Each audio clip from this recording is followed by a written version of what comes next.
사랑이라는 이름의 거대한 수수께끼, 당신은 풀어본 적 있나요? 겉모습과 속마음이 완전히 다른 두 사람의 운명이 얽히는 순간, 그곳에 진정한 사랑이 숨어 있다는 것을 아시나요? 오늘 우리가 만나볼 이야기는 한 여인이 겉과 속이 완전히 다른 남자와 맞닥뜨리며 벌어지는 예측 불가의 드라마입니다. 첫날 밤, 신랑이 신부에게 던진 한마디. 나는 아이를 낳을 수 없는 몸이다. 이 돈을 가지고 멀리 도망가서 새 인생을 살아라.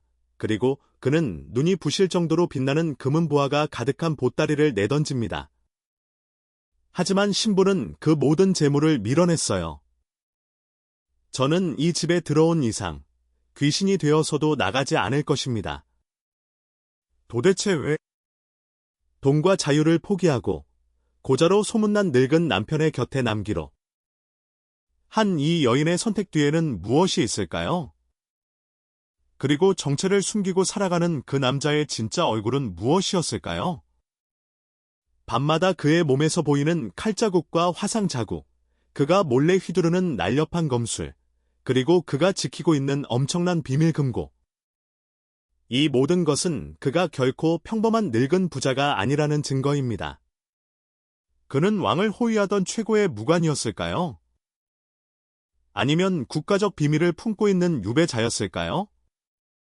하지만 이 이야기의 진짜 핵심은 비밀에 있지 않습니다. 이 이야기의 진짜 힘은 서로에 대한 믿음과 존중이 어떻게 세상을 뛰어넘는 사랑으로 자라나는지 보여주는 데 있습니다. 그녀는 그의 약점을 보았지만 결코 그를 무시하거나 비난하지 않았어요. 오히려 그의 진실을 알아보고 함께 그 무거운 짐을 지겠다고 나섰지요.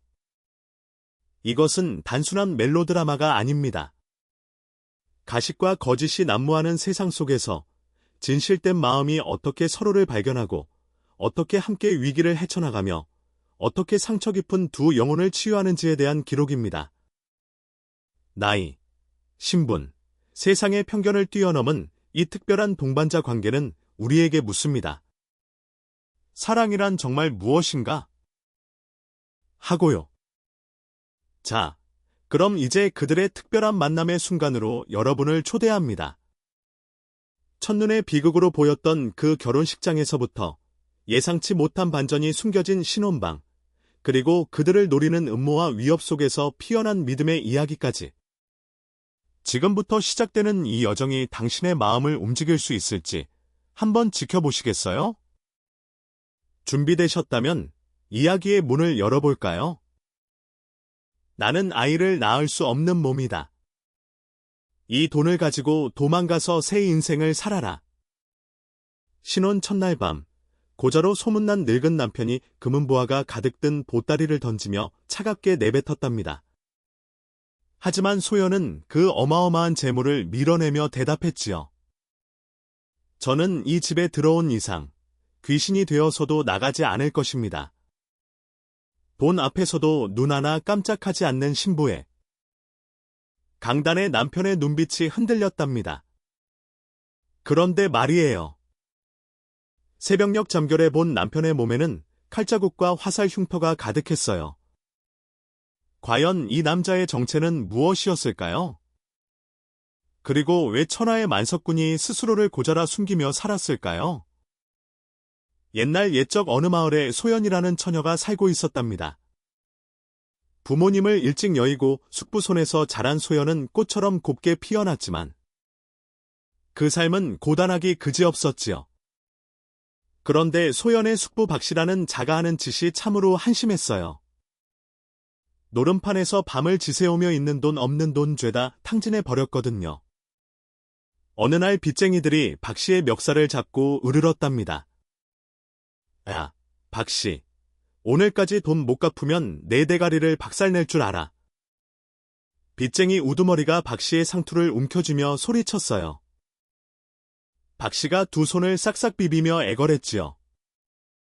아이고, 형님들, 딱 사흘만, 아니 이틀만 말미를 주시오. 반드시 갚겠소. 이 놈이 또 입으로만 떠드는구나. 당장 담보를 내놔. 그때 박 씨의 눈이 번뜩 빛났답니다. 문득 조카 소연의 얼굴이 떠올랐던 거예요. 형님, 내 조카년이 하나 있는데 얼굴이 꽤 반반하오. 그년을 넘기면 되겠소. 빚쟁이가 고개를 기웃했어요. 처녀를 판다고? 흥, 누가 그 돈도 안 되는 년을 사겠냐? 마을 끝자락에 김진우라는 늙은이가 있지 않소. 만석군인데 고자라 장가를 못 갔다더군. 그 영감탱이한테 팔면 돈 좀 되지 않겠소? 빚쟁이가 턱을 쓰며 생각하더니 고개를 끄덕였답니다. 좋아. 그럼 그 돈으로 빚을 갚아라. 사흘 안에 안 되면 내 목숨은 없는 줄 알아. 그렇게 해서 소연의 운명이 결정되어 버렸지요. 참으로 기가 막힌 일이었어요. 박 씨가 집에 돌아와 소연을 불러 세웠답니다. 소연아, 내가 시집을 가게 됐다. 소연이 눈을 동그랗게 뜨며 물었어요. 시집이요? 갑자기 무슨 말씀이세요, 숙부님? 김진우라는 양반이 널 며느리로 달란다. 내일 당장 혼례를 치른다. 소연의 얼굴이 새하얗게 질렸답니다. 김진우라면 마을 끝에 사는 그 늙은 영감님. 말씀이세요? 사람들이 고자라고 수근거리는. 닥쳐. 내년이 뭘 안다고 주둥아리야? 박 씨가 버럭 소리를 질렀어요. 소연이 치마폭을 움켜쥐며 애원했지요. 숙부님, 제발 다시 생각해주세요. 어떻게 저를 송장 같은 늙은이에게? 박 씨가 손바닥을 번쩍 들어 올렸답니다. 소연은 뺨을 맞고 마루 아래로 나동그라졌어요. 내년 덕에 내가 목숨을 건졌으니 고맙게. 여겨라. 내일 가마 타고 가서 잘 먹고 잘 살아. 박 씨가 침을 뱉고 방으로 들어가 버렸답니다. 다음날 마을 우물가에는 수근거리는 소리가 가득했어요. 아이고, 저 꽃 같은 처녀가 돈 때문에 팔려간다며. 그러게 말이야. 총각 같은 늙은이한테 시집 간다니. 불쌍해서 어쩌나. 숙부라는 작자가 사람이 아니야. 사람이. 소연은 하얀 저고리를 입고 부모님 위패 앞에 무릎을 꿇었답니다. 눈물이 뺨을 타고 흘러내렸지요. 아버지, 어머니, 불효 자식이 오늘 이 집을 떠납니다. 부디 저승에서 편히 쉬세요. 소연이 이마를 바닥에 대고 절을 올렸어요. 어깨가 들썩들썩 떨리고 있었답니다.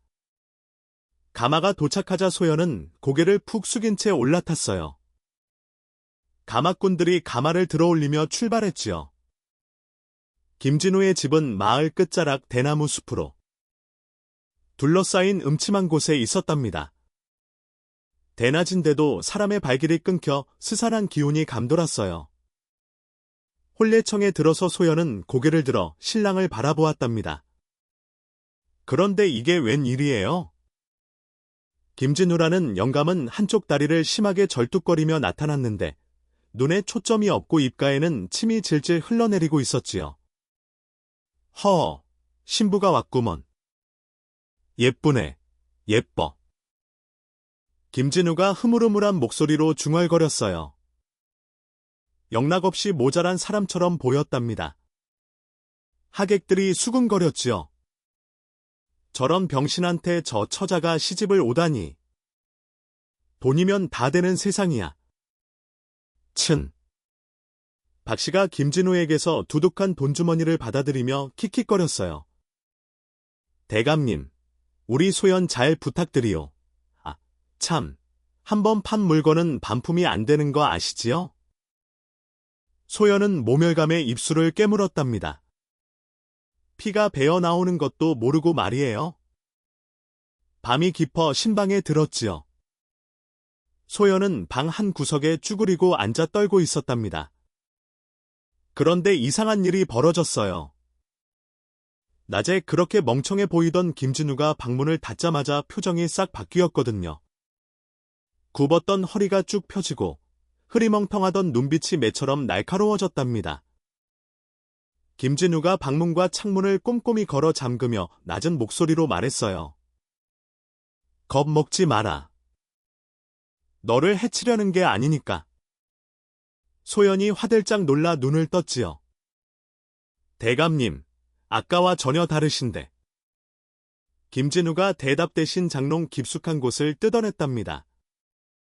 먼지 쌓인 묵직한 보따리를 꺼내 방바닥에 툭 던졌어요. 보따리가 풀리자 눈이 부시도록 번쩍이는 것들이 쏟아져 나왔지요.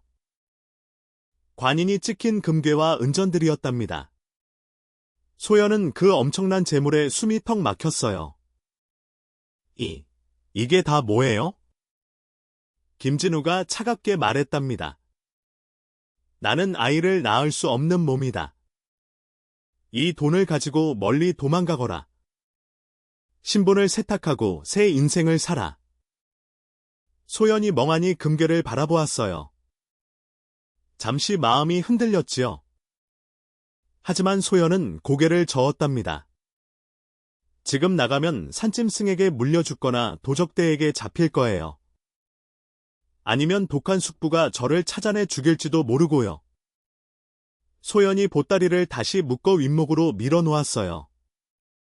저는 이 집에 들어온 이상 귀신이 되어서도 나가지 않을 것입니다.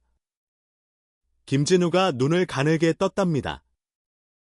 돈을 보고도 움직이지 않는 이 여인의 강단에 속으로 놀랐지요. 하지만 김진우는 의심을 거두지 않았어요. 머리맡에 지팡이를 두고 소연에게 등을 돌린 채 누웠답니다. 소연은 아랫목 구석에 웅크려 앉아 덜덜 떨며 밤을 지샜지요. 해가 뜨기 전 새벽녘 무렵이었어요. 김진우가 악몽을 꾸는지 식은땀을 흘리며 끙끙 앓는 소리가 들렸답니다. 소연이 조심스럽게 다가가 수건으로 땀을 닦아 주었어요. 그때 김진우의 옷깃 사이로 무언가가 보였지요. 칼에 베인 자국, 화살에 뚫린 흉터가 온몸에 가득했답니다. 소연은 숨을 삼켰어요. 별표 이불은 단순한 장사치가 아니야, 별표. 동이 틀 무렵 김진우가 눈을 떴답니다. 소연이 도망가지 않고 옆에 앉아있는 것을 보고 복잡한 표정을 지었지요. 하지만 김진우는 아무 말 없이 다시 허리를 굽히고 다리를 절뚝거리며 방문을 나섰답니다. 멍청한 늙은이의 모습으로 돌아간 거예요. 소연은 그 뒷모습을 바라보며 생각했지요. 별표 이 집에는 분명 숨겨진 비밀이 있어, 별표. 그로부터 보름이 흘렀답니다. 소연은 안방마님으로서 흉가 같던 집안을 쓸고 닦아 생기를 불어넣었어요. 먼지가 수북이 쌓인 마루를 걸레질하고 거미줄이 늘어진 처마 밑을 깨끗이 털어냈지요. 곰팡내 나던 김진우의 옷가지들을 햇볕에 널어 말리니 집안 분위기 사뭇 달라졌답니다. 밥은 또 뭘 해놨어? 김진우가 일부러 투덜거렸어요. 하지만 소연이 차려놓은 밥상을 한술 뜨더니 눈이 살짝 커지는 게 보였지요. 소연이 조심스럽게 물었답니다. 입에 맞으세요?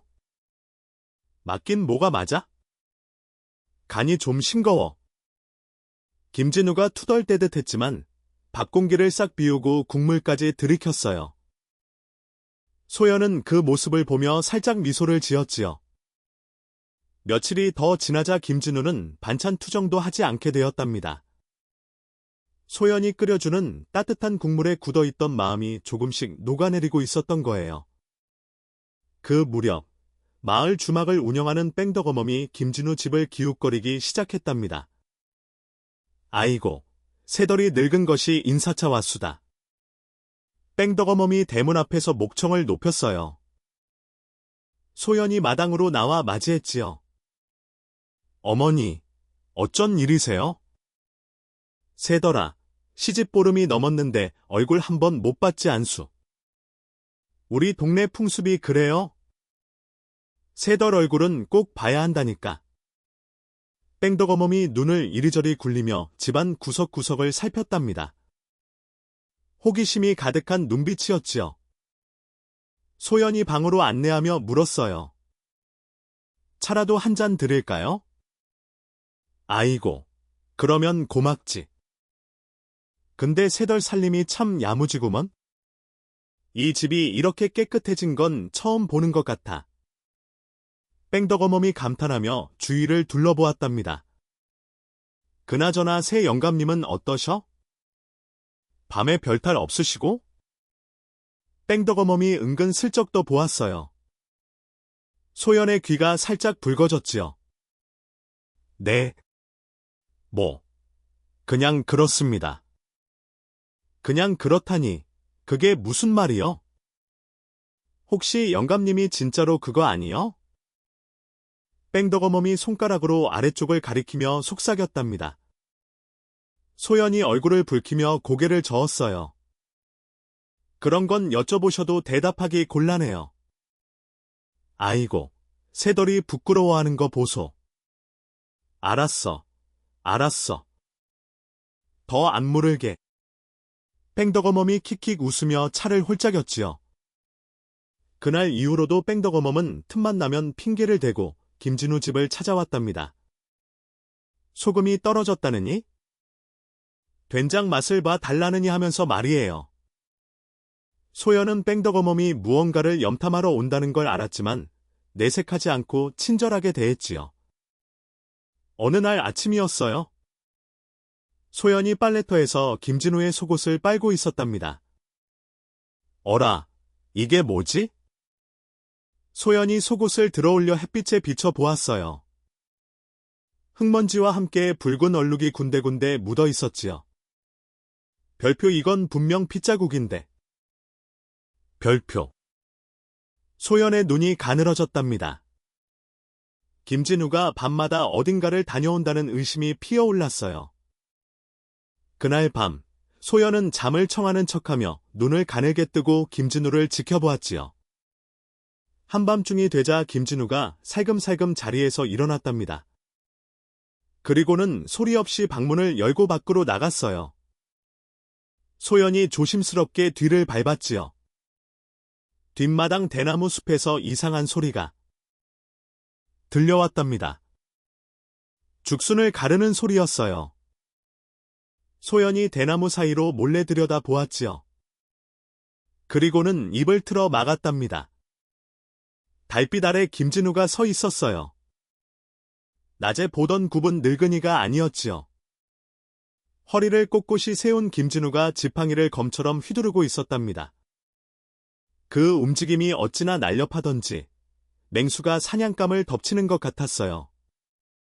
별표, 저게 정말 우리 영감님이야? 별표. 소연이 두 눈을 비벼 보았지요. 김진우가 무거운 돌덩이를 가볍게 들어 올렸다가 내려놓았답니다. 굳어가는 근육을 푸는 듯했어요. 소연은 너무 놀라 뒤로 물러서다가 마른 나뭇가지를 밟고 말았지요. 별표 뚝, 별표. 김진우의 고개가 번개처럼 돌아갔답니다. 소연은 후다닥 방으로 뛰어들어가 이불을 뒤집어 쓰고 가슴을 쓸어내렸어요. 심장이 미친 듯이 뛰고 있었지요. 별표, 꿈이야. 분명 꿈일 거야.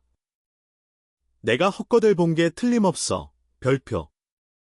소연이 스스로를 다독이며 눈을 질끈 감았답니다.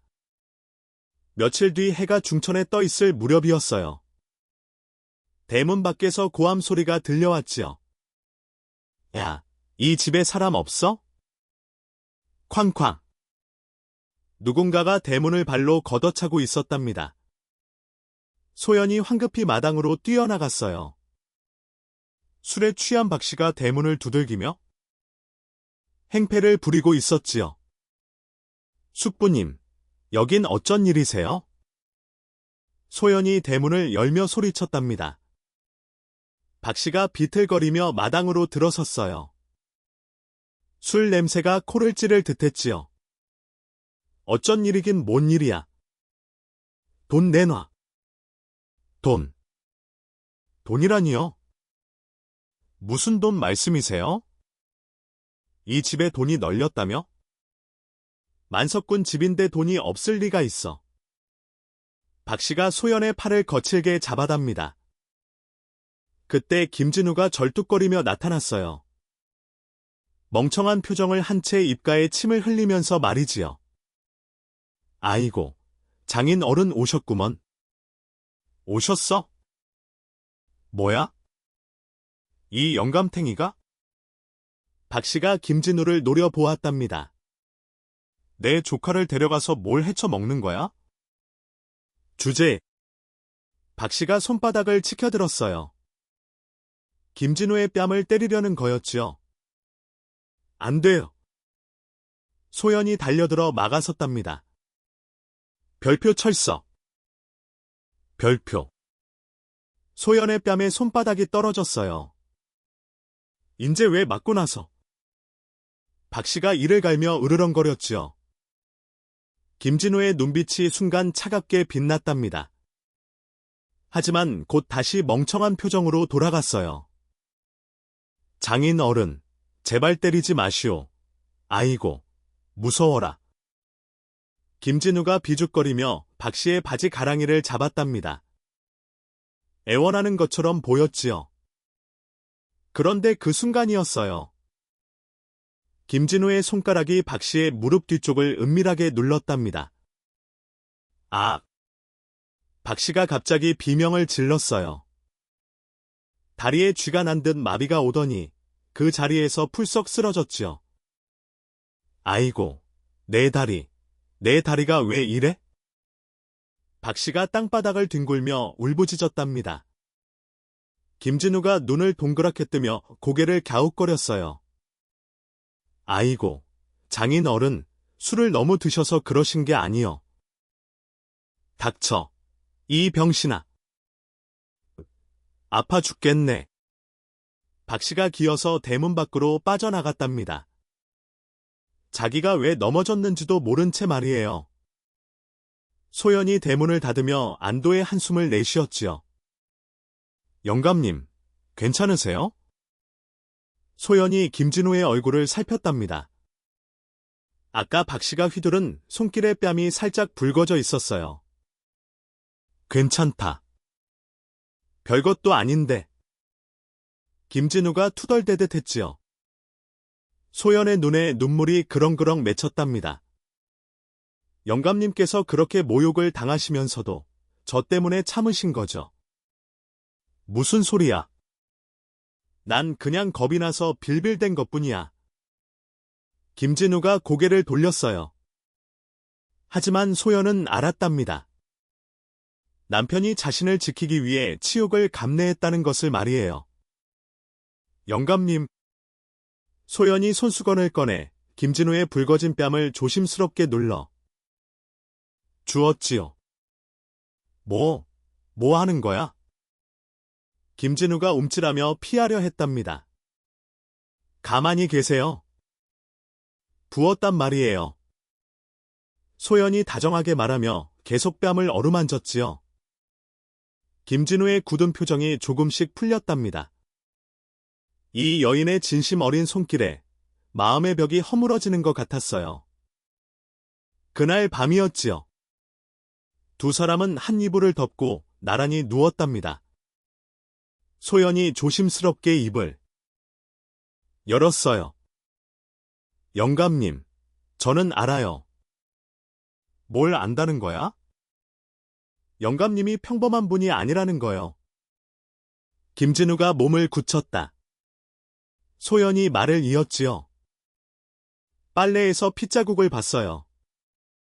그리고 밤마다 어딘가를 다녀오시는지도 알아요. 하지만 묻지 않을게요. 영감님이 말씀해 주실 때까지 기다릴게요. 소연이 김진우의 손을 살며시 잡았답니다. 저는 이 집에 들어온 이상 영감님의 사람이에요. 어떤 비밀이 있어도 저는 영감님 편이에요. 김진우가 천장을 바라보며 한참을 침묵했지요. 그리고 낮게 중얼거렸답니다. 바보 같은 년. 하지만 그 목소리에는 따스함이 묻어 있었어요. 김진우가 소연의 손을 꼭 쥐었답니다.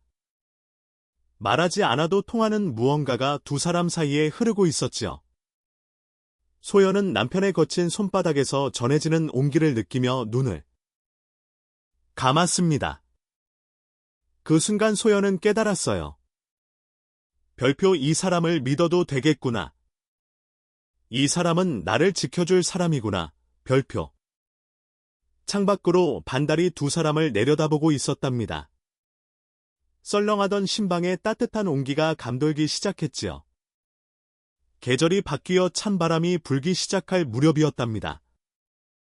나뭇잎이 하나 둘 떨어지고 아침 저녁으로 서리가 내리기 시작했지요. 그 사이 박 씨는 김진우 집에서 쫓겨난 앙심을 품고 이를 바득바득 갈고 있었어요.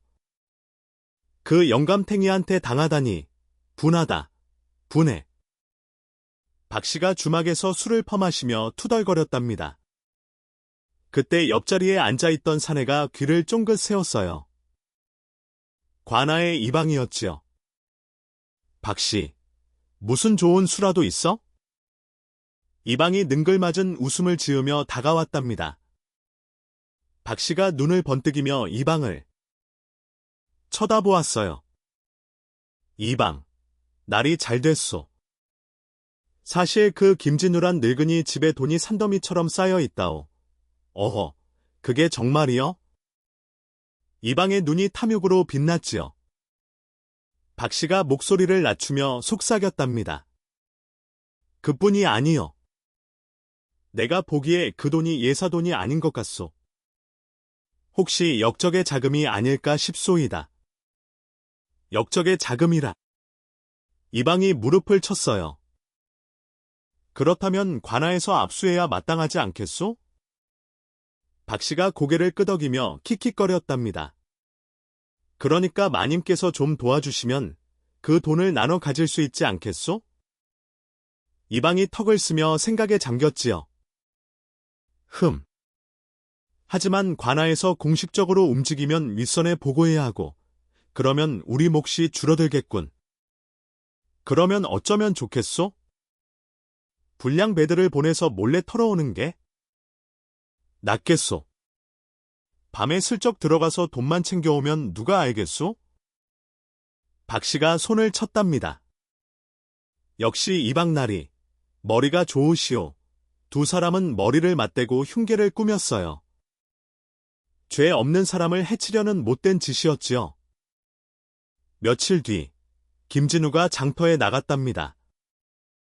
평소처럼 다리를 절며 지팡이를 짚고 어슬렁거렸지요. 그런데 웬 낯선 사내가 김진우의 뒤를 슬금슬금 받고 있었어요. 김진우가 걸음을 멈추면 사내도 멈추고, 김진우가 걸으면 사내도 따라 걸었지요. 김진우가 속으로 생각했답니다. 별표, 누군가 나를 감시하고 있군. 별표. 하지만 김진우는 내색하지 않았어요. 멍청한 표정을 유지한 채 천천히 집으로 돌아왔지요. 집에 돌아온 김진우는 소연을 불렀답니다. 여보, 잠깐 이리 와봐. 소연이 부엌에서 손을 씻고 나왔어요. 왜 그러세요? 영감님? 김진우가 목소리를 낮추며 말했지요. 오늘 밤 위험할 것 같다. 누군가 우리 집을 노리고 있어. 소연의 얼굴이 하얗게 질렸답니다. 어떻게 아셨어요? 장터에서 느꼈어. 나를 따라오는 놈이 있었거든. 김진우가 집안 구석구석을 살피며 말을 이었어요. 오늘 밤은 건넌방 벽장 속에 숨어 있어. 무슨 일이 있어도 절대 나오지 마. 하지만 영감님은요? 소연이 걱정스러운 눈으로 물었지요. 김진우가 힘껏 웃었답니다. 걱정 마. 내가 알아서 할 테니까. 소연은 불안했지만 고개를 끄덕였어요. 남편을 믿기로 한 이상 그 말을 따르기로 했지요. 해가 지고 어둠이 내려앉았답니다. 김진우는 미리 준비해둔 함정과 도주 경로를 다시 한번 점검했어요. 마당 곳곳에 밟으면 소리가 나는 마른 나뭇가지를 깔아두고 방 안에는 지팡이 외에도 쓸만한 물건들을 손잡는 곳에 배치해 두었지요. 소연은 건넌방 벽장 속에 몸을 숨기고 숨을 죽였답니다. 심장이 쿵쾅쿵쾅 뛰었어요. 보냈답니다. 모여들었어요. 여기다. 문쳐. 우두머리의 명령에 불량배 하나가 발로 문을 걷어찼지요. 별표 쾅. 별표. 방문이 부서지며 열렸답니다. 돈 내놔. 이 늙은이. 불량배들이 우르르 방 안으로 뛰어들었어요. 하지만 칠흑 같은 어둠 속에서 아무것도 보이지 않았지요. 뭐야? 불 좀 켜. 어디 갔어? 그 늙은이? 불량배들이 우왕좌왕하는 그 순간이었답니다. 아이고, 사람 살려. 도둑이야. 김진우의 비명 소리가 방 안 어딘가에서 들려왔어요. 저기다. 불량배 하나가 소리가 난 쪽으로 달려들었지요. 별표 퍽. 별표. 둔탁한 소리와 함께 그 불량배가 비명을 지르며 쓰러졌답니다. 으악. 내 정강이. 뭐야? 왜 그래?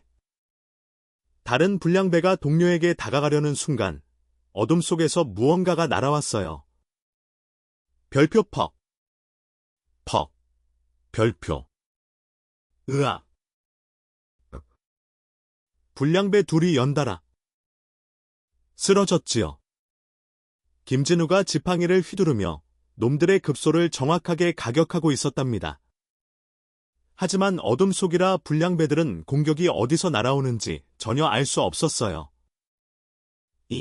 이게 무슨 귀신이다.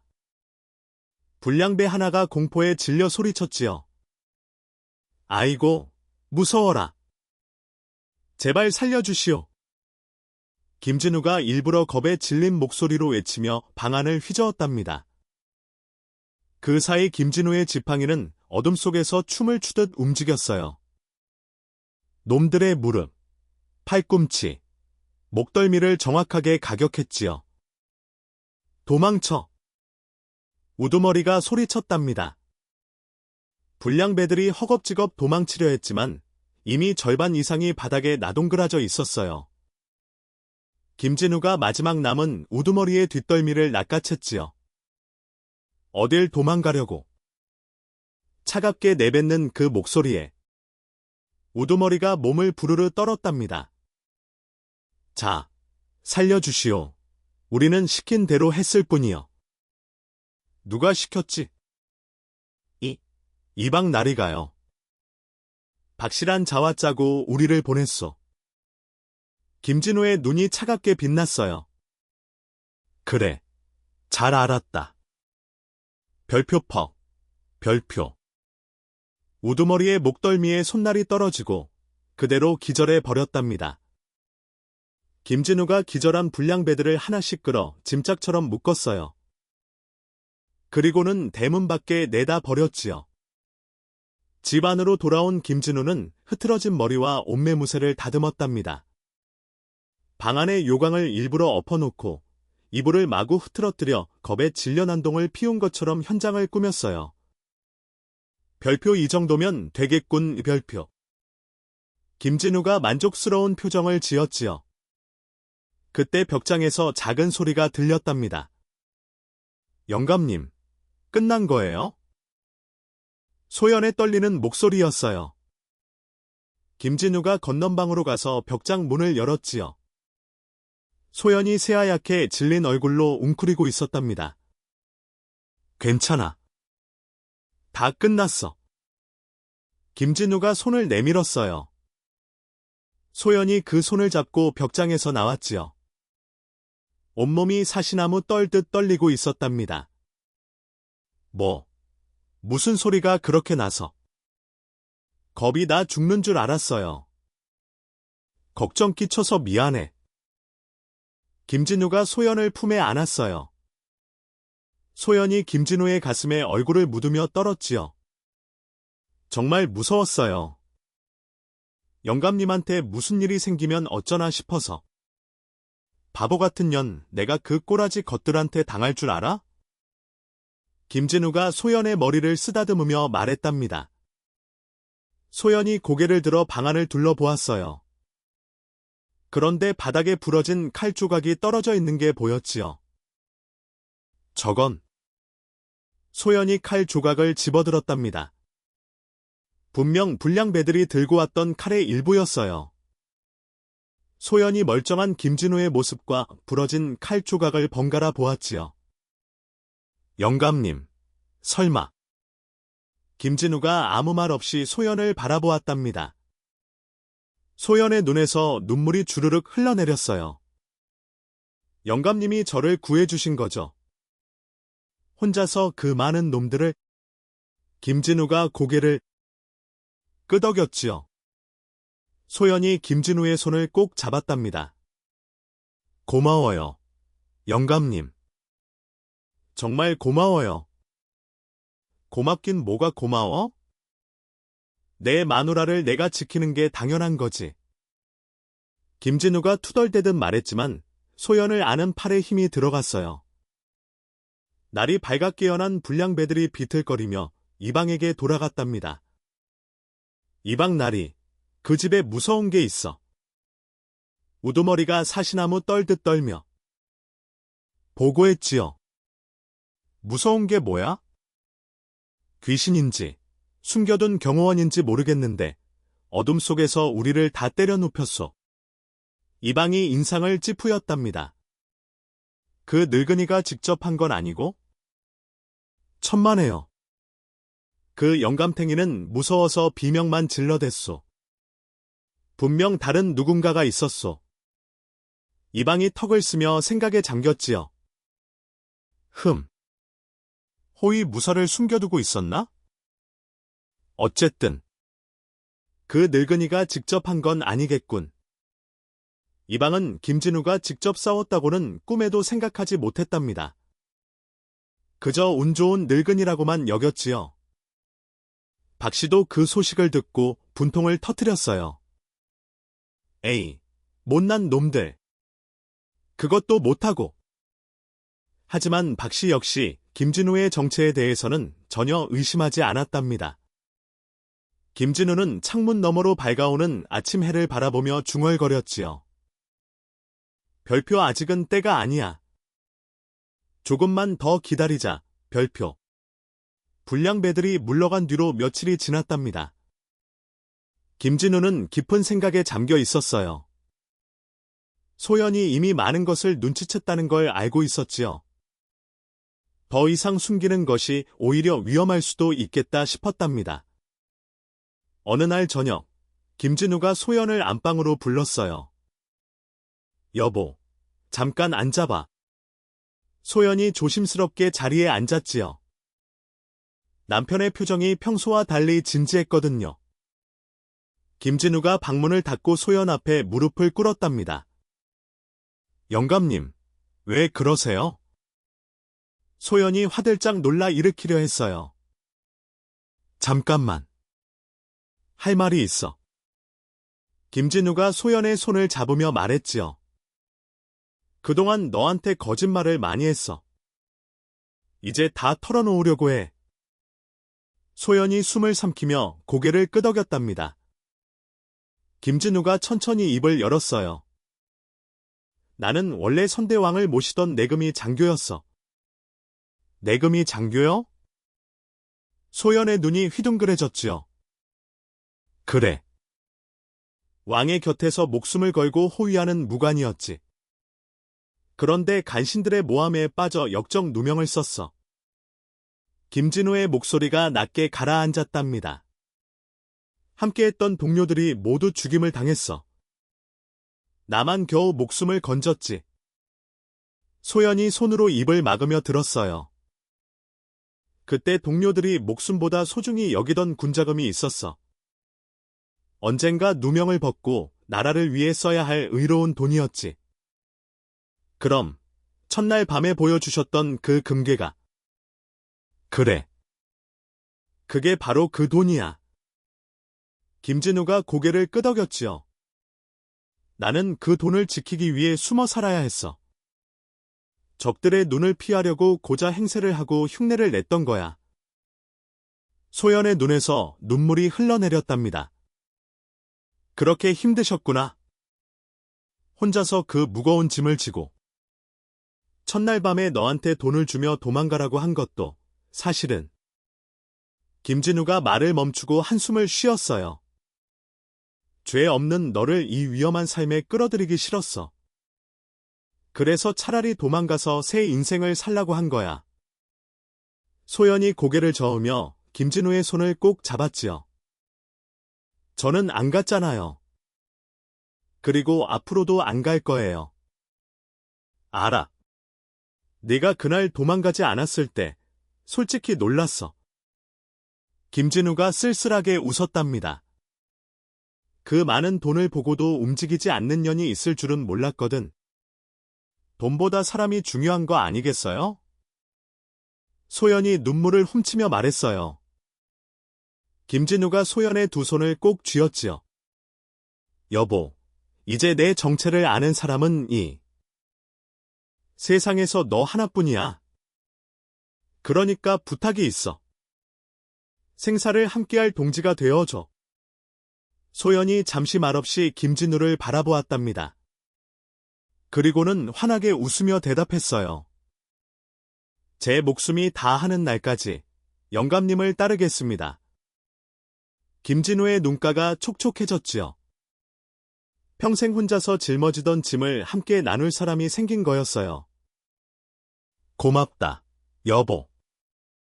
고맙긴요. 부부가 서로 믿는 게 당연한 거지. 소연이 김진우의 거친 손을 잡아 일으켰답니다.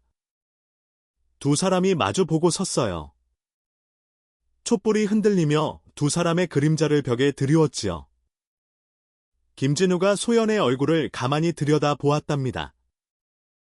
처음 만났을 때는 그저 불쌍한 처녀라고만 생각했는데 지금은 달랐어요. 여보. 네. 나는 고자가 아니야. 소연의 얼굴이 순간 붉어졌지요. 김진우가 조심스럽게 소연의 옷깃에 손을 가져갔답니다. 그동안 참았던 게 있어. 너를 속이고 있다는 생각에 감히 손을 댈 수가 없었거든. 소연이 고개를 숙이며 속삭였어요. 저도 알아요. 영감님이 일부러 피하셨다는 거. 이제 더 이상 숨길 게 없으니까. 김진우가 소연의 옷고름을 천천히 풀었답니다. 소연이 부끄러워 고개를 돌리려 했지만 김진우가 턱을 잡고 돌렸어요. 도망가지 마, 내 마누라잖아. 소연이 살며시 눈을 감았지요. 촛불이 흔들리고 두 사람의 그림자가 하나로 겹쳐졌답니다. 오랜 세월 독수공방하며 수련에만 매진했던 김진우였어요. 억눌러왔던 마음이 한꺼번에 터져나왔지요. 소연도 처음에는 수줍어했지만 이내 남편의 품에 안겼답니다. 서로를 향한 마음이 뜨겁게 불타올랐어요. 신방에는 새벽 달기 울 때까지 뜨거운 열기가 가득했지요. 다음 날 아침이 밝았답니다. 김진우가 마당으로 나와 빗자루를 들었어요. 콧노래가 절로 나오는군. 김진우가 흥얼거리며 마당을 쓸었지요. 얼굴이 환하게 펴져 있었답니다. 10년 묵은 체증이 내려간 듯 몸이 가벼웠어요. 부엌에서 소연이 아침상을 차리고 있었지요. 얼굴이 불그스름하게 물들어 있었답니다. 영감님, 진지 드세요. 소연이 상을 들고 나오다가 김진우와 눈이 마주쳤어요. 부끄러워서 고개를 확 돌렸지요. 김진우가 피식 웃으며 다가왔답니다. 왜 고개를 돌려? 어젯밤에는 안 그러더니? 아, 그런 말씀 하지 마세요. 소연이 얼굴을 붉히며 소리쳤어요. 김진우가 소연의 허리를 살짝 감싸며 속삭였지요. 오늘 밤도 기대해. 영감님. 소연이 김진우의 가슴을 밀었지만 입꼬리가 살짝 올라가 있었답니다. 두 사람은 이제 단순한 부부가 아니었어요. 세상의 비밀을 공유한 운명 공동체가 되었지요. 서로를 바라보는 눈빛이 전과는 확연히 달랐답니다. 거기에는 믿음과 사랑이 가득 담겨 있었어요. 며칠 뒤, 김진우가 마당 구석을 파헤쳤답니다. 땅 속에서 기름종이에 쌓인 긴 물건이 나왔어요. 녹이 슬었지만 여전히 날카로운 검이었지요. 이걸 쓸 일이 올 줄은 몰랐는데, 김진우가 검을 꺼내 숫돌에 갈기 시작했답니다. 별표 스르륵, 스르륵, 별표. 소연이 대야에 물을 담아 옆에 내려놓았어요. 제가 도와드릴 일은 없어요? 망 좀 봐줘. 누가 오면 알려주고. 알겠어요. 소연이 대문 쪽을 살피며 자리를 잡았지요. 김진우가 검을 갈면서 말했답니다. 머지않아 마지막 싸움이 올 거야. 그때를 대비해야 해. 마지막 싸움이요? 그래. 내 누명을 벗고 동료들의 한을 풀어줄 날이 올 거야. 소연이 고개를 끄덕이며 말했어요. 저도 할 수 있는 건 다 할게요. 영감님 혼자 두지 않을 거예요. 김진우가 잠시 손을 멈추고 소연을 바라보았지요. 고마워, 여보. 고맙긴요. 부부니까요. 소연이 화답하며 웃었답니다. 그 뒤로 김진우는 밤마다 무예를 연마했어요. 소연은 망을 봐주거나 땀을 닦아주며 완벽한 내조를 했지요. 행복한 나날이 이어졌답니다. 어느 날 저녁, 김진우가 심상치 않은 표정으로 방에 들어왔어요. 여보, 좋은 소식이 있어. 소연이 눈을 빛내며 물었지요. 무슨 소식이에요? 김진우가 품에서 서찰 한 통을 꺼냈답니다. 한양의 옛 동료한테서 온 거야. 뭐라고 써 있어요? 김진우가 서찰을 펴며 읽었어요. 결정적인 증거를 찾았다고 해. 내 누명을 벗겨줄 증거 말이야. 곧사람을 보내 전해주겠다고 했어. 소연이 두 손을 모으며 기뻐했지요. 정말이에요? 그럼 이제 다 끝나는 거예요. 그래, 조금만 더 기다리면 돼. 김진우가 소연의 손을 잡으며 말했답니다. 그동안 고생 많았어. 이제 곧 떳떳하게 살 수 있을 거야. 소연의 눈에서 눈물이 흘러내렸어요. 저는 지금도 충분히 행복해요.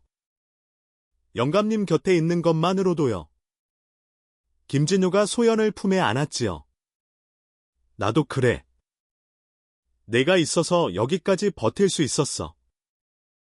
두 사람은 한참 동안 서로를 안고 있었답니다. 창밖으로 보름달이 환했어요. 고난의 끝이 보이는 것 같았지요. 하지만 세상 일이란 뜻대로 되지 않는 법이랍니다. 두 사람을 노리는 자들이 더 빨리 움직이고 있다는 걸 아직 모르고 있었지요. 시간이 흘러 봄이 깊어갈 무렵이었답니다. 아스라한 햇살이 내리쬐고 산과 들에는 꽃들이 만발했지요. 김진우 집 마당에도 변화가 찾아왔어요. 죽은 줄 알았던 석류나무에 붉은 꽃이 활짝 피어났거든요. 어머, 이 나무가 살아있었네? 소연이 석류나무 앞에 서서 감탄했답니다. 김진우가 다가와 나무를 올려다보며 말했지요.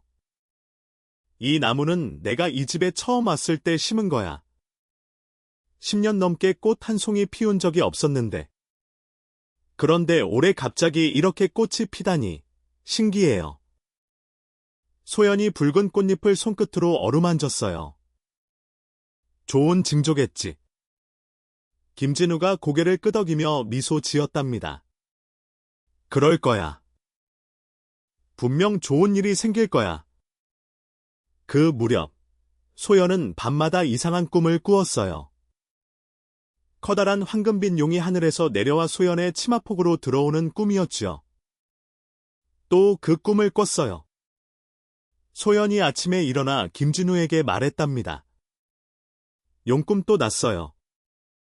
벌써 나흘째예요. 황금빛 용이 제 품으로 쏙 들어오더라고요. 김진우의 눈이 반짝였어요. 그거 혹시?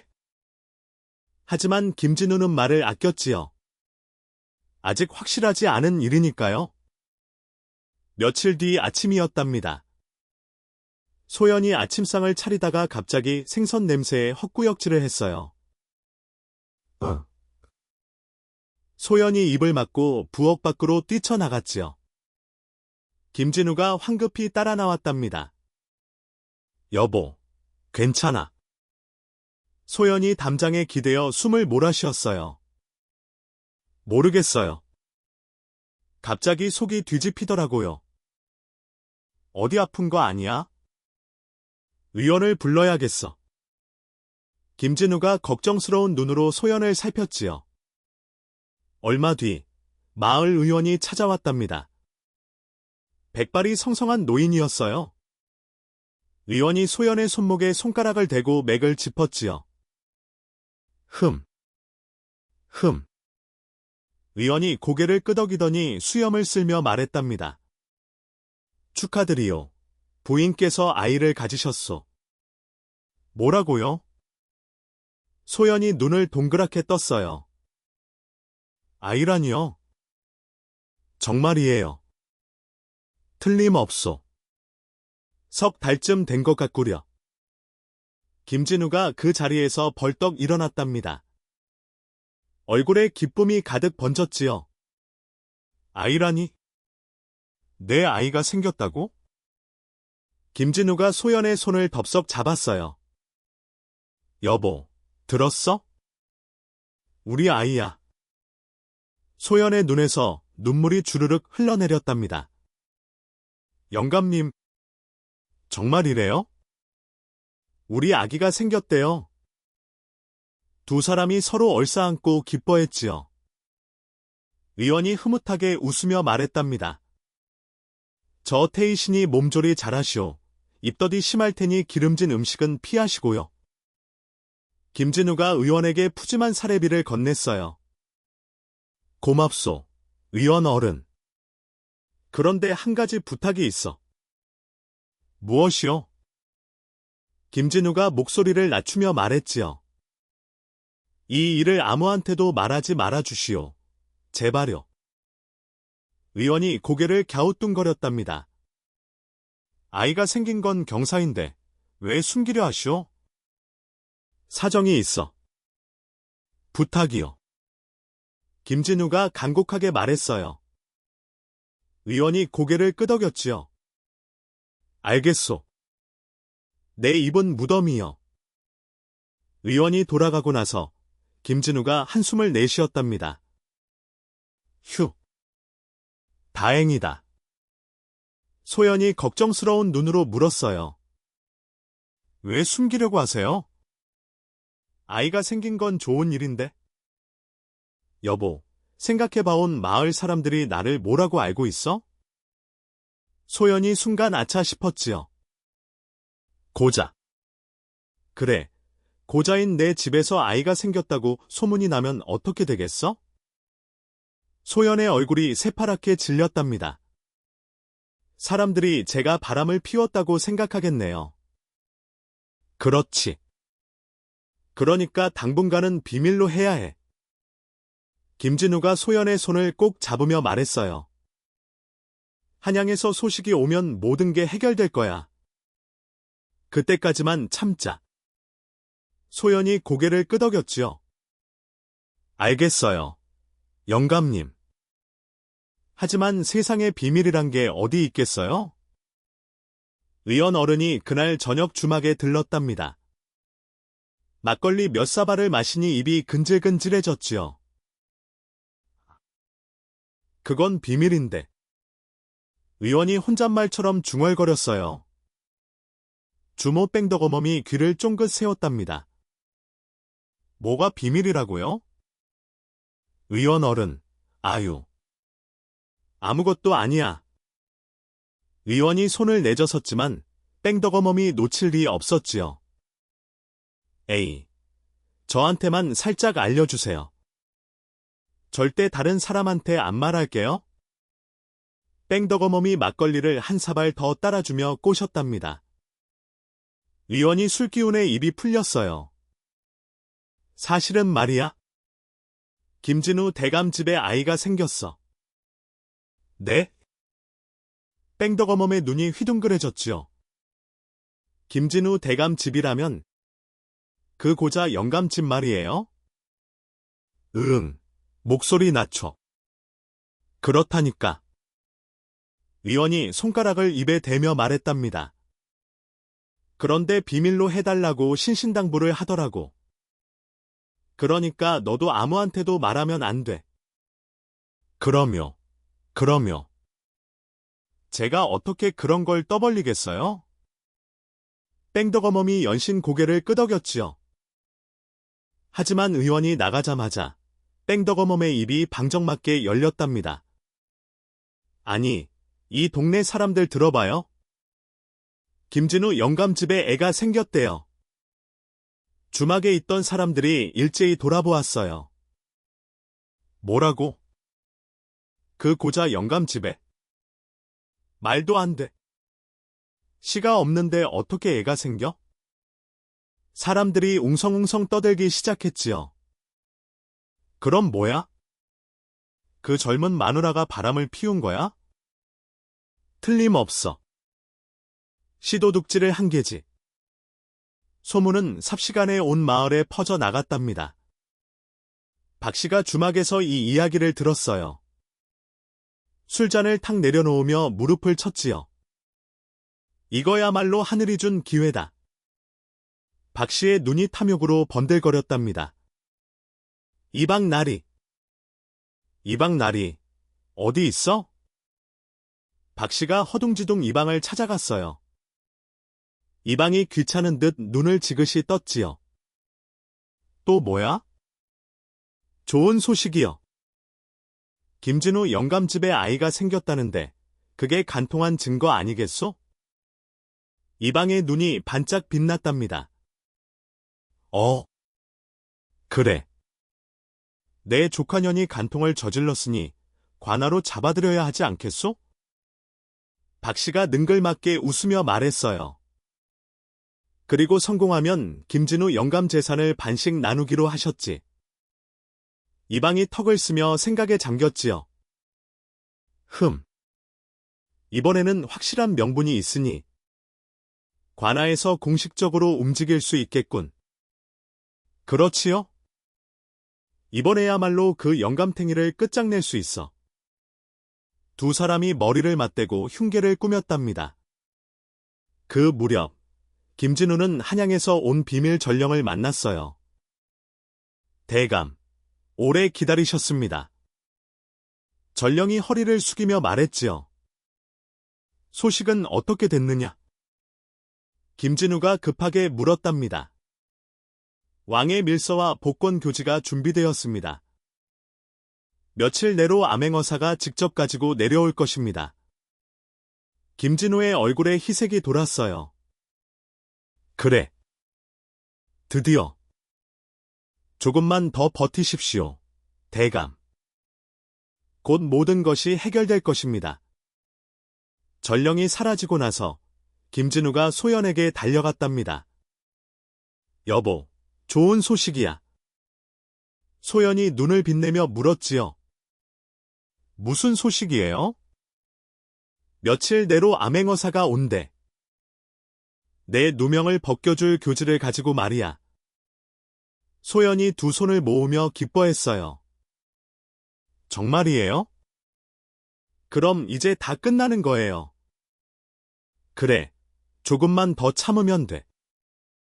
김진우가 소연의 손을 꼭 잡으며 말했답니다. 어떤 일이 있어도 당황하지 마. 내가 다 지켜줄 테니까. 소연이 고개를 끄덕였지요. 믿을게요, 영감님. 하지만 탐욕에 눈이 먼 이방과 박 씨는 교지가 도착하기 전에 일을 끝내버리려고 서둘렀답니다. 며칠 뒤 아침이었어요. 뺑덕어멈이 허둥지둥 김진우 집으로 뛰어왔지요. 새더라. 세상에 큰일 났어요. 소연이 대문을 열며 물었답니다. 무슨 일이에요? 뺑덕어멈이 숨을 헐떡이며 말했어요. 관아 포졸들이 온대요. 새더를 잡으러 온다고. 소연의 얼굴이 새파랗게 질렸지요. 뭐라고요? 간통죄로 잡아간다고 해요. 어서. 도망가요. 뺑덕어멈이 소연의 팔을 잡아답니다. 하지만 이미 늦었어요. 대문 밖에서 웅성거리는 소리가 들려왔지요. 이 집이다. 에워싸라. 포졸들이 집을 둘러싸고 있었답니다. 김진우가 마당으로 뛰어나왔어요. 여보. 소연이 김진우의 품에 안기며 떨었지요. 영감님, 어떡해요? 김진우가 마루 밑에 숨겨둔 검을 생각했답니다. 하지만 지금 무력을 쓰면 오히려 역적으로 몰릴 수 있었어요. 김진우가 소연의 손을 꼭 잡으며 말했지요. 우리는 죄가 없어. 당당히 맞서자. 별표광, 별표. 대문이 부서지며 열렸답니다. 포졸들이 우르르 몰려들어왔어요. 간통을 저지른 죄인을 잡으러 왔다. 포졸 우두머리가 소리쳤지요. 소연에게 오라주를 들이밀며 긴장감이 최고조로 치달았답니다. 포졸들이 소연의 팔을 거칠게 잡아 끌었답니다. 인연이 간통한 죄인이다. 끌어내라. 소연이 비명을 지르며 버둥였지요. 놓으세요. 저는 죄가 없어요. 닥쳐. 고자 집에서 아이가 생겼는데 죄가 없다고? 포졸이 소연의 머리채를 움켜쥐며 소리쳤어요. 김진우가 달려들어 포졸을 밀쳐냈답니다. 이놈들! 내 마누라한테 손대지 마라.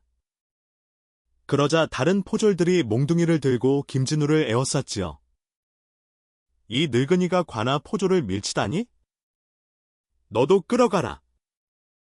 포졸들이 김진우의 팔을 비틀어 잡았답니다. 김진우가 이를 악물었지만 아직은 참아야 했어요. 지금 싸우면 정말로 역적이 되어 버릴 테니까요. 그때 뒤에서 익숙한 목소리가 들려왔답니다. 아이고, 조카야. 내가 어쩌다 이런 짓을 저질렀니? 박씨가 포졸들 뒤에서 나타났어요.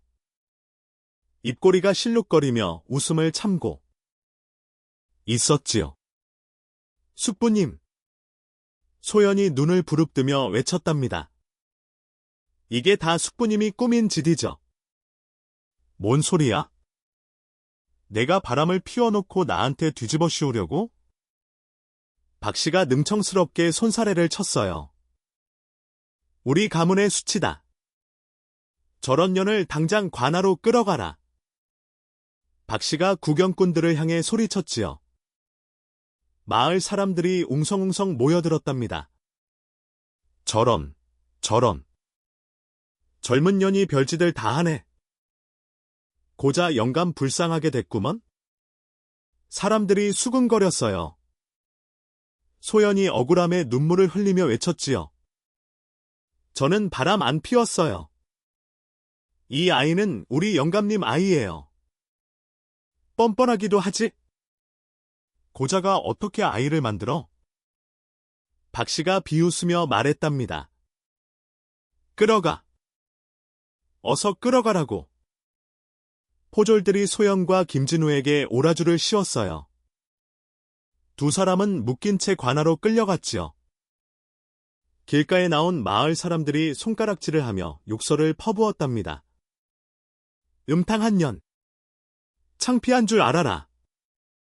누군가가 소연에게 오물을 던졌어요. 소연의 저고리에 더러운 것이 튀었지요. 소연이 고개를 숙이고 이를 악물었답니다. 김진우가 이를 보며 주먹을 불끈 쥐었어요. 별표 조금만 참아, 여보. 조금만, 별표. 김진우가 낮게 속삭였지요. 관아 마당에 도착하니 형틀이 이미 설치되어 있었답니다. 사또가 높은 자리에 앉아 엄한 표정으로 내려다보고 있었어요. 죄인을 데려왔습니다. 포졸이 두 사람을 마당 한가운데 꿇어 앉혔지요. 사또가 부채로 탁자를 내리치며 소리쳤답니다. 내 인연, 유부녀의 몸으로 간통을 저질렀으니 그 죄가 만번 죽어 마땅하다. 소연이 고개를 들어 사또를 똑바로 바라보았어요. 저는 죄가 없습니다. 사또 나리. 죄가 없다고? 고자의 집에서 아이가 생겼는데 그게 무슨 소리냐? 사또가 버럭 소리를 질렀지요. 소연이 당당하게 대답했답니다. 제 뱃속의 아이는 김진우 대감님의 핏줄입니다. 저는 결코 다른 사내를 가까이 한 적 없습니다. 뻔뻔하구나. 천하가 다 아는 고자가 어떻게 아이를 만든 말이냐? 사또가 코웃음을 쳤어요. 그때 이방이 앞으로 나서며 능글맞은 표정을 지었답니다. 사또나리, 확실하게 하려면 김진우 영감의 바지를 벗겨서 확인해보면 되지 않겠습니까? 뭐라고? 김진우의 눈이 번뜩였어요. 진짜 고자인지 아닌지 직접 눈으로 보면 확실하지 않겠습니까? 허! 이방이 음흉하게 웃었답니다. 관아 마당에 웃음소리가 터져 나왔어요. 모욕적인 제안이었지요. 김진우가 이를 악물며 참았답니다. 주먹에 핏줄이 불끈 섰지만 아직은 때가 아니었어요. 사또가 손을 내저으며 말했지요. 그건 나중에 하고 일단 전연의 입부터 열게 해라. 누구와 정을 통했는지 불어라. 형리들이 소연 앞으로 다가왔답니다. 자백하면 편하게 해주마.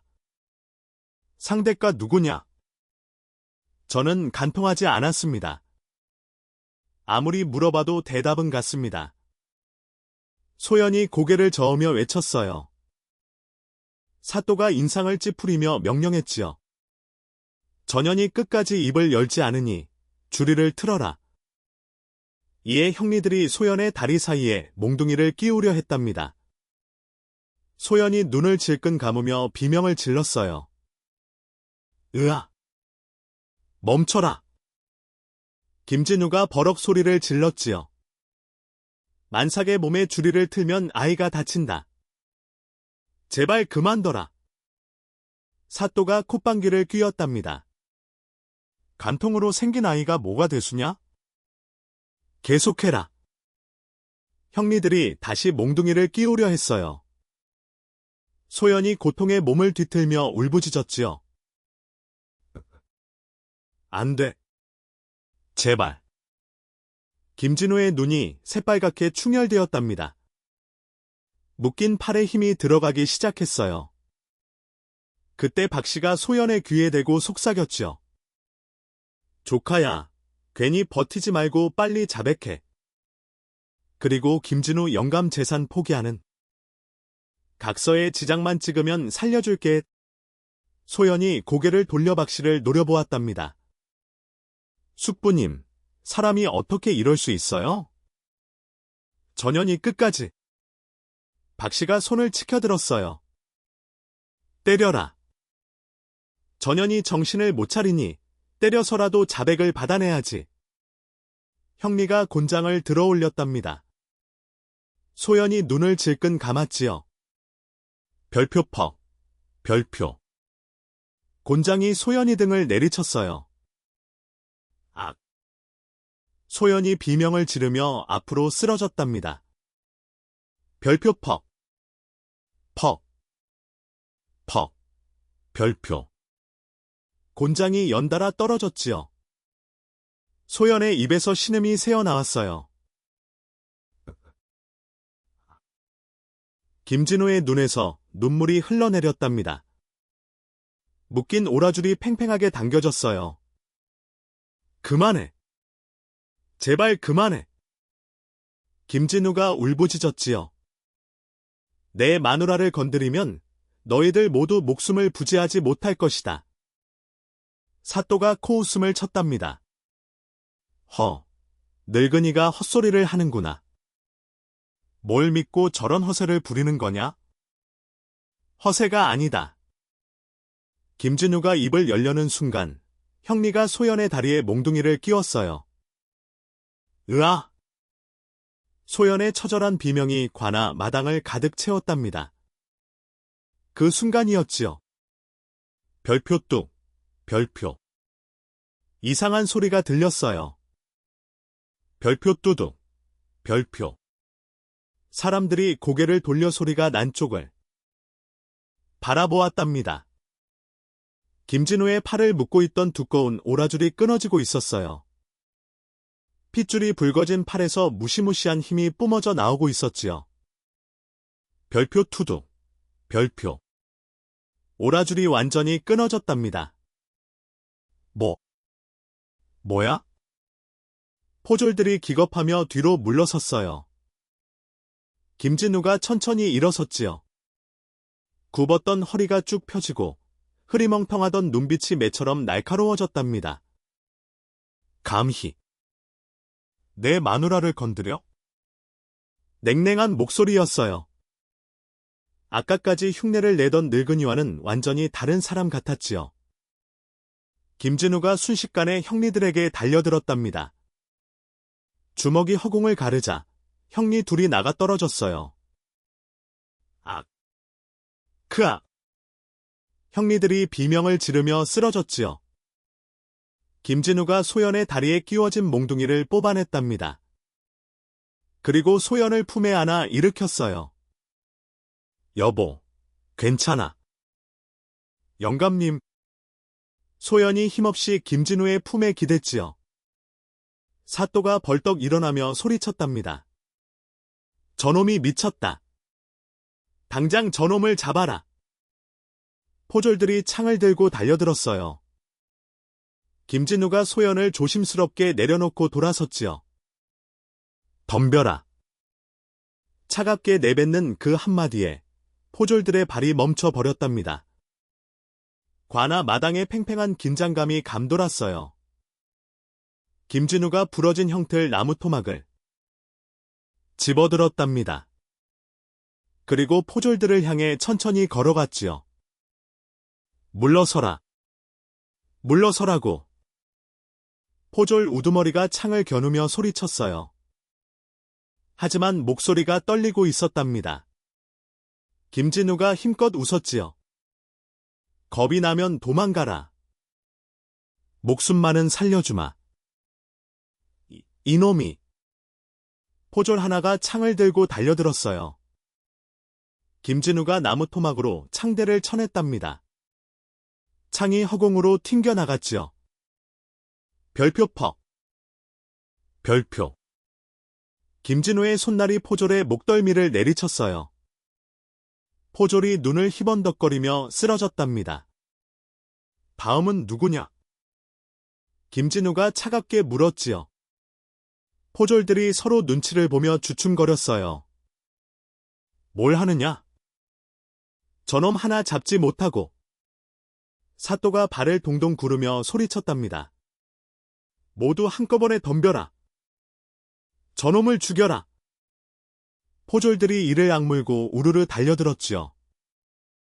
김진우가 짐승처럼 움직이기 시작했답니다. 나무 토막이 허공에서 춤을 추었어요. 별표 퍽. 퍽. 퍽. 별표. 둔탁한 소리와 함께 포졸들이 하나둘 쓰러져 갔지요. 살려줘. 비명소리가 관아 마당을 가득 채웠답니다. 김진우는 늙고 병든 노인이 아니었어요. 일당백의 무예를 지닌 천하의 고수였지요. 창을 들고 덤비는 놈은 창대를 쳐서 무장해제시키고 몽둥이를 휘두르는 놈은 손목을 꺾어 무릎 꿇렸답니다. 귀신이다. 포졸 하나가 공포에 질려 도망쳤어요. 김진우가 순식간에 관아 마당을 평정했답니다. 수십 명의 포졸들이 바닥에 나동그라져 있었지요. 김진우가 사또 앞으로 걸어갔어요. 사또가 사시나무 떨듯 떨며 뒤로 물러섰답니다. 오지 마라. 나는 사또다. 사또가 허리에서 칼을 뽑아들었지요. 김진우가 고개를 기우셨어요. 그 칼로 뭘 하려고? 김진우가 손을 뻗어 사또의 칼을 낚아챘답니다. 칼이 허공으로 날아가 기둥에 박혔지요. 사또가 비명을 지르며 주저앉았어요. 이방이 슬금슬금 뒷문 쪽으로 도망치려 했답니다. 김진우가 발밑에 돌멩이를 집어 던졌지요. 별표 퍽. 별표. 돌멩이가 이방의 뒤통수에 명중했어요. 으악. 이방이 앞으로 꼬꾸라졌답니다.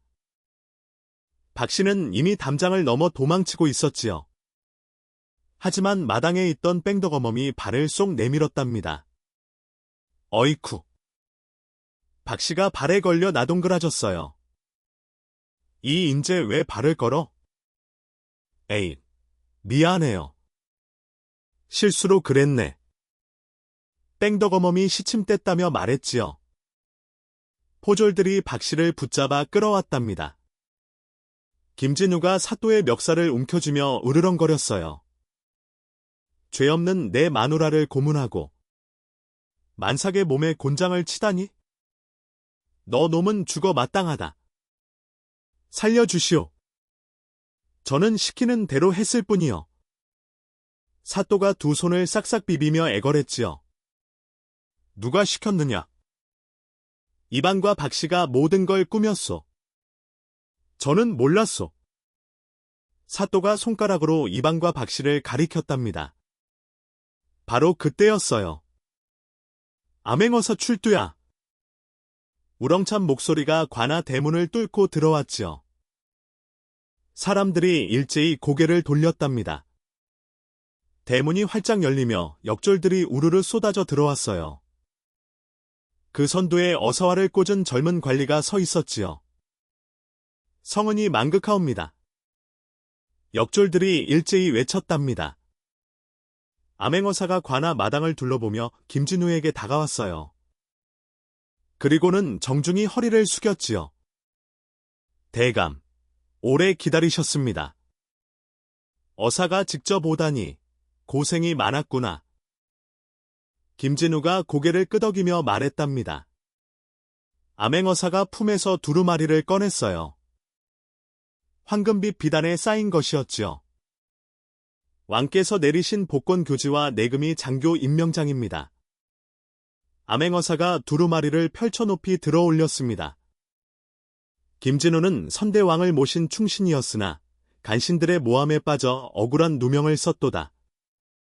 이제 그 누명을 벗기고 내금이 장교의 직책을 복권하노라. 암행어사가 교지를 낭독했어요. 관아 마당이 술렁거렸지요. 내금이 장교라고? 저 늙은이가 왕을 호위하던 무관이었어? 사람들이 수군거렸답니다. 사또가 벌떡 일어나며 소리쳤어요. 그건 가짜다. 역적이 꾸민 연극이야. 암행어사가 차갑게 사또를 노려보았지요. 감히 왕의 교지를 가짜라 하느냐? 저 늙은이가 역적이란 말이여. 속지 마시오. 사또가 버럭했답니다. 김진우가 암행어사의 허리에서 칼을 뽑아들었어요. 황금 장식이 달린 명검이었지요. 이 칼이 뭔지 아느냐? 김진우가 칼을 들어 햇빛에 비쳤답니다. 칼날에 새겨진 용 문양이 번쩍였어요. 이건 선대왕께서 내금이 장교에게 하사하신 벼룡검이다. 이 칼이 가짜로 보이느냐? 김진우가 칼끝을 사또의 목에 겨누었지요. 사또의 얼굴이 새파랗게 질렸답니다. 살려주시오. 사또가 바닥에 납작 엎드려 빌었어요. 이방도 허겁지겁 기어와 머리를 조아렸지요. 잘못했습니다. 제발 목숨만 살려주십시오. 박씨는 벌써 오줌을 지린 채 벌벌 떨고 있었답니다. 조카야. 나야, 숙부다. 제발 살려줘. 박 씨가 소연에게 손을 뻗으며 애걸했어요. 소연이 차갑게 고개를 돌렸지요. 저는 숙부님 같은 분 몰라요. 암행어사가 역졸들에게 명령했답니다. 사또와 이방, 박 씨를 포박하라. 무고와 고문, 탐욕과 노름의 죄를 물을 것이다. 이에 역졸들이 세 사람에게 오라주를 씌웠어요. 안 돼. 나는 샀다. 살려줘, 제발. 세 사람이 발버둥 쳤지만 소용없었지요. 뺑덕어멈이 앞으로 나서며 손을 번쩍 들었답니다. 어사나리. 저도 할 말이 있어요. 암행어사가 눈썹을 지그시 올렸어요. 뭐냐? 김진우 대감이 고자가 아니라는 증거가 있어요. 뺑덕어멈이 킥킥 웃으며 말했지요. 무슨 증거냐? 제가 밤마다 담장 너머로 들은 게 있거든요. 뺑덕어멈이 헛기침을 하고는 목소리를 높였습니다. 그 집 지붕이 밤마다 들썩거렸어요. 제가 80해를 살았어도 저런 소리는 처음 들었다니까요? 관아 마당에 폭소가 터져 나왔어요. 소연이 얼굴을 붉히며 고개를 숙였지요. 어머, 부끄러워라. 김진우도 헛기침을 하며 딴청을 피웠답니다. 그건 그냥 바람 소리였을 거야. 에이, 무슨 바람이 그렇게 규칙적으로 불어요? 뺑덕어멈이 능글맞게 눈을 깜빡였지요. 암행어사가 웃음을 참으며 말했답니다. 알겠다. 김대감이 고자가 아님이 증명되었으니 간통 누명은 완전히 벗겨졌다. 소연이 김진우의 품에 안겨 엉엉 울었어요. 영감님, 끝난 거예요? 정말 끝난 거예요? 그래, 여보, 다 끝났어. 김진우가 소연의 머리를 쓰다듬으며 말했지요. 고생했다. 이제 다 끝났어. 소연이 김진우의 가슴에 얼굴을 묻고 흐느꼈답니다. 마을 사람들이 두 사람을 에워싸며 환호성을 질렀어요. 만세! 만세! 김대감 만세! 아까까지 손가락질하던 사람들이 손바닥이 빠지게 박수를 쳤지요. 암행어사가 역졸들에게 명령했답니다. 사또와 이방, 박 씨를 옥에 가두어라. 국법에 따라 처벌할 것이다. 이에 역졸들이 세 사람을 끌고 나갔어요. 살려줘. 제발. 나는 억울해. 세 사람의 울부짖는 소리가 점점 멀어져 갔답니다. 김진우가 소연을 부축하며 관아 밖으로 나섰지요. 화사한 햇살이 두 사람을 비추었어요. 김진우가 소연의 배를 어루만지며 말했답니다. 아가야, 들었느냐? 내 아비가 누구인지 이제 다 알겠지? 소연이 눈물을 훔치며 웃었어요. 영감님, 아기한테 무슨 소리를 하는 거예요? 내 아들이니까 다 알아듣지. 안 그러냐, 아가야? 김진우가 호탕하게 웃었지요. 두 사람이 나란히 걸어가는 뒷모습 위로 따스한 봄볕이 쏟아져 내렸답니다. 시간이 흘러 이듬해 봄이 되었답니다. 김진우의 집에서 우렁찬 아기 울음소리가 터져 나왔지요. 응애 응애. 산파가 화답하게 웃으며 아기를 안아들었어요. 축하드립니다. 건강한 사내 아이입니다. 김진우가 방문 앞에서 서성이다가 그 소리를 듣고 뛰어들어왔답니다. 자네, 아들이라고? 내 아들이야? 그렇습니다, 대감. 보세요. 이 튼튼한 것 좀 보세요. 산파가 아기를 김진우에게 보여주었지요. 작고 붉은 얼굴에 주먹을 꽉 쥔 아기가 씩씩하게 울고 있었답니다. 김진우의 눈에서 눈물이 주르륵 흘러내렸어요. 내 아들. 내 아들이구나. 김진우가 떨리는 손으로 아기를 받아 안았지요. 소연이 땀에 젖은 얼굴로 힘없이 웃었답니다. 영감님. 아기 얼굴 좀 보여줘요. 김진우가 아기를 소연 곁에 눕혀주었어요. 여보, 고생했어. 정말 고생 많았어. 아기가 건강하게 태어났으니 됐어요. 소연이 아기의 볼을 어루만지며 말했지요. 이름은 뭘로 지을까요? 김진우가 창밖을 바라보았답니다. 마당에 석류나무에 붉은 꽃이 활짝 피어 있었어요. 석류처럼 붉은 단심을 가진 아이가 되라고. 이름을 단이라 하자. 진짜 좋은 이름이에요. 소연이 아기를 품에 안으며 속삭였지요. 우리 단이 아버지처럼 용감하고 어머니처럼 강한 아이가 되거라. 아기가 엄마 품에서 새근새근 잠이 들었답니다. 김진우가 마을 전체에 일주일 동안 잔치를 베풀었어요. 돼지를 잡고 술을 빚어 동네 사람들을 모두 불렀지요. 김대감 만세! 아드님 만세! 마을 사람들이 환호하며 축하했답니다. 뺑덕어멈이 술잔을 들이키며 말했어요.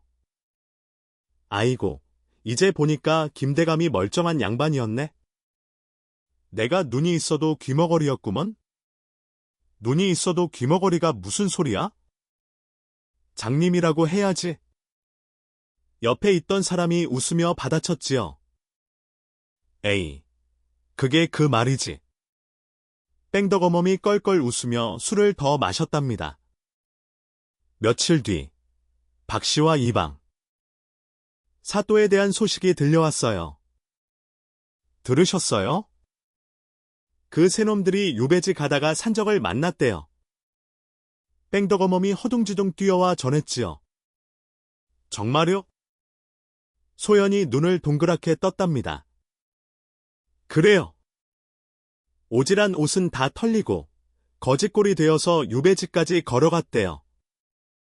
뺑덕어멈이 손을 치며 좋아했어요. 천벌이지, 천벌. 남의 조카를 팔아먹고 없는 죄를 뒤집어 씌운 벌을 받은 거야. 소연이 쓸쓸하게 웃었지요. 숙부님이 그렇게 됐군요. 김진우가 소연의 어깨를 감싸며 말했답니다. 불쌍하게 생각하지 마. 그 자는 자기가 저지른 짓에 대한 벌을 받은 거야. 알아요. 그래도 어렸을 때는 저를 키워주신 분이라서. 소연이 한숨을 쉬었어요. 이제 다 잊어버려. 우리는 앞만 보면 돼. 김진우가 다정하게 말했지요. 얼마 뒤 한양에서 전령이 찾아왔답니다. 대감, 왕께서 한양으로 올라오시라 하셨습니다. 다시 벼슬을 내리시겠다고 합니다. 김진우가 잠시 생각에 잠겼어요. 소연이 걱정스러운 눈으로 물었지요. 영감님, 어떻게 하실 거예요? 김진우가 고개를 저으며 말했답니다. 아니, 안 가겠다고 전해라. 예. 왕께서 부르시는데요? 전령이 눈을 동그랗게 떴어요. 내 평생 나라를 위해 충성했으니 이제는 쉬고 싶다고 전해라. 저 자식과 늙어가는 재미가 더 좋다고 말이야. 김진우가 힘껏 웃었지요. 전령이 어리둥절한 표정으로 돌아갔답니다. 소연이 김진우의 손을 잡으며 말했어요. 영감님, 정말 괜찮으세요? 다시 벼슬을 하시면 좋잖아요. 난 이제 출세 같은 거 안 봐라. 너랑 단이랑 행복하게 사는 게 소원이야. 김진우가 소연의 이마에 입을 맞추었지요. 그게 내 마지막 소원이야. 소연의 눈에 눈물이 그렁그렁 맺혔다. 저도 그래요, 영감님. 영감님 곁에서 늙어가는 게 제 소원이에요. 세월이 물 흐르듯 흘러갔답니다. 김진우는 자신의 재산을 풀어 마을에 서당을 지었어요. 가난한 아이들에게 글과 무예를 가르치며 후학을 양성했지요. 자, 오늘은 천자문을 배워보자. 김진우가 아이들 앞에서 붓을 들었답니다. 하늘천, 따지, 거물현, 노를황. 아이들이 우렁차게 따라 읽었어요. 소연은 마을의 안방마님이 되어 지혜롭게 집안을 이끌었지요. 흉년이 들면 곡간을 열어 가난한 백성들에게 곡식을 나눠 주었답니다. 해덕, 아니, 은혜를 어떻게 갚아야 할지 모르겠습니다.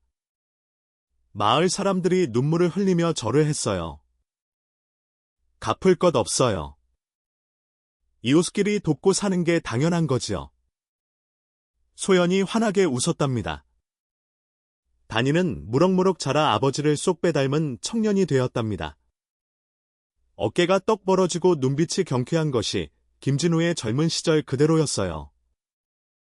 아버지, 저 과거를 보러 한양에 가겠습니다. 단이가 허리를 숙여 절하며 말했지요.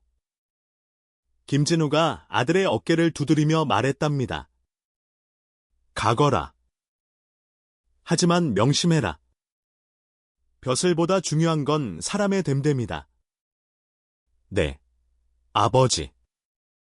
명심하겠습니다. 단이가 힘차게 대답했어요. 몇 달 뒤, 한양에서 반가운 소식이 날아왔지요. 대감. 도련님이 과거에 급제하셨답니다. 전령이 허둥지둥 뛰어와 전했답니다. 뭐라고? 우리 단이가? 김진우가 벌떡 일어섰어요. 그렇습니다. 일과의 장원 급제하셨습니다. 소연이 두 손을 모으며 눈물을 흘렸지요. 아이고, 우리 단이가 장원 급제라니. 마을 전체가 축제 분위기에 휩싸였답니다. 얼마 뒤, 단이가 금이 환영했어요. 관복을 입고 말을 탄 모습이 참으로 늠름했지요. 아버지, 어머니, 다녀왔습니다. 단이가 말에서 내려 부모님께 큰 절을 올렸습니다. 잘했다, 아들아. 잘했어. 김진우가 아들을 일으켜 세우며 눈물을 훔쳤어요. 어머니, 울지 마세요. 단이가 소연의 눈물을 닦아 주었지요. 엄마가 기뻐서 그래. 우리 아들이 이렇게 훌륭하게 컸으니? 소연이 아들의 얼굴을 어루만지며 말했답니다. 세월이 더 흘러 김진우와 소연의 머리가 백발이 되었어요. 단이는 훌륭한 무관이 되어 나라를 지켰고 손주들도 여럿 생겼지요. 어느 따사로운 봄날 오후였답니다. 김진우와 소연이 마당의 평상에 나란히 앉아 있었어요. 손주들이 마당에서 뛰어놀고 있었지요. 할아버지, 저것 봐요. 꽃이 예뻐요. 막내 손주가 석류꽃을 가리키며 소리쳤답니다. 마당 한가운데 심었던 석류나무는 거목이 되어 붉은 열매를 주렁주렁 매달고 있었어요. 그래, 예쁘구나. 저 나무는 할아버지가 이 집에 처음 왔을 때 심은 거란다. 김진우가 손주의 머리를 쓰다듬으며 말했지요. 정말요? 그럼 엄청 오래된 나무네요? 그렇지. 할아버지만큼 늙은 나무야. 김진우가 껄껄 웃었답니다. 소연이 김진우의 손을 잡으며 말했어요. 영감님, 그때 생각나요? 그때라니? 제가 처음 이 집에 왔을 때요. 영감님이 돈 보따리를 주며 도망가라고 했잖아요. 소연이 깔깔 웃었지요. 김진우도 따라 웃으며 말했답니다. 그래, 생각나지. 그때 내가 그 돈을 들고 도망갔으면 어쩔 뻔했나? 그랬으면 영감님은 평생 총각 귀신으로 늙어 죽었겠지요. 소연이 장난스럽게 받아쳤어요. 허, 이 사람이. 김진우가 소연의 어깨를 툭 쳤지요. 두 노부가 소년처럼 웃었답니다. 저녁 노을이 붉게 물들기 시작했어요. 석류나무 아래 앉은 두 사람의 모습이 한 폭의 그림처럼 아름다웠지요. 여보, 고마워.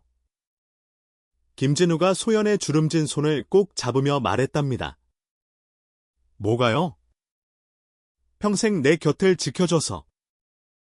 힘들 때도 떠나지 않고 함께해줘서. 김진우의 눈가가 촉촉해졌어요. 소연이 김진우의 어깨에 머리를 기대며 말했지요. 저야말로 고마워요. 저를 사람 취급해 주시고 목숨 걸고 지켜주셔서. 바보 같은 년. 내 마누라를 내가 지키는 게 당연한 거지. 김진우가 투덜대듯 말했지만 목소리가 떨리고 있었답니다. 두 노부부가 서로의 어깨에 기대어 붉게 물드는 저녁 노을을 바라보았어요. 그 모습은 한 폭의 그림처럼 아름다웠지요. 훗날 사람들은 이 부부의 이야기를 전설처럼 전했답니다. 겉모습만 보고 사람을 판단해서는 안 된다는 교훈과 함께요. 사람들은 이 이야기를 밤에 피는 석류꽃이라 불렀어요. 남몰래 피어난 사랑이 마침내 환하게 빛났다는 뜻이었지요. 김진우가 스르르 눈을 감으며 편안한 숨을 내쉬었답니다. 소연이 그 곁을 지키며 손을 꼭 잡았어요. 영감님, 다음 생에도 저를 찾아와 주실 거죠? 당연하지. 다음 생에도, 그 다음 생에도 널 찾아갈 거야. 김진우가 눈을 감은 채 미소 지었지요. 석류나무에서 붉은 꽃잎이 바람에 흩날렸답니다. 마치 두 사람의 사랑을 축복하듯이요. 자, 이렇게 고자 대감의 숨겨진 비밀 이야기가 끝이 났답니다. 이렇게 해서 고자 대감 김진우와 팔려온 신부 소연의 이야기가 막을 내렸답니다. 세상 사람들은 겉모습만 보고 김진우를 경신이라 손가락질했지요. 하지만 그 속에는 왕을 목숨 걸고 지키던 충신의 마음이 숨어 있었답니다. 소연 또한 돈에 팔려온 불쌍한 처녀에 불과했어요. 그런데 금은보화를 눈앞에 두고도 도망가지 않는 강단을 보여주었지요. 두 사람은 서로의 진심을 알아보았고 목숨을 걸고 서로를 지켜냈답니다. 신분도, 나이도, 세상의 손가락질도 그들의 사랑을 막지 못했어요. 결국 진심은 통하는 법이지요. 겉모습에 속지 말고 사람의 마음을 들여다보라는 교훈을 이 이야기는 전해주고 있답니다. 붉은 석류꽃처럼 남몰래 피어난 사랑이 마침내 환하게 빛났듯이 우리 모두의 삶에도 그런 순간이 찾아오기를 바랍니다. 오늘의 이야기가 당신의 마음에 작은 울림을 전했다면 앞으로도 따뜻하고 행복한 이야기들로 찾아뵐 수 있도록 구독과 좋아요를 눌러주세요. 그리고 사연의 주인공을 위한 따뜻한 말씀도 댓글로 부탁드립니다. 당신의 오늘이 인생 최고의 하루가 되길 응원하겠습니다. 감사합니다.